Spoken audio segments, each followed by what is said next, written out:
L'éducation demeure l'un des principaux leviers de développement du continent africain. Pourtant, selon l'UNESCO, plus de la moitié de 251 millions d'enfants non scolarisés dans le monde vivent en Afrique subsaharienne.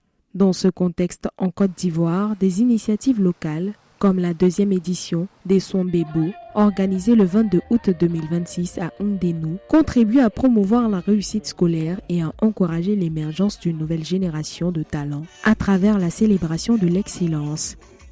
Nous avons démontré toute notre assurance que ces enfants ont perçu la leçon que nous leur avons donnée.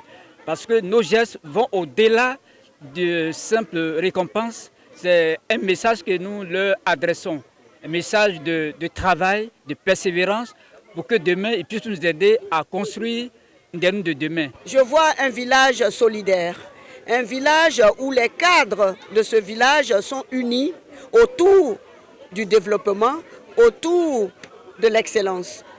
Au total, 39 élèves admis au baccalauréat et au brevet d'études du premier cycle ont été distingués contre 25 en 2025, soit une progression de 56% en un an. Cette évolution s'inscrit dans une dynamique positive observée également au niveau national, où le taux de réussite au BPC 2026 atteint 52,17% contre 28,89% en 2022. Nous venons d'être récompensés par nos parents de Ndénou en collaboration avec l'association Chiméter.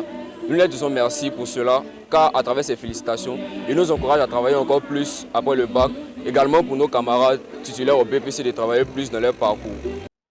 En soutenant cette initiative avec la mutuelle de Ndénou, la Fondation Challenge Immobilier International réaffirme son soutien à l'éducation et au mérite. Elle encourage ainsi les jeunes à contribuer au développement local en parfait accord avec les priorités éducatives du continent.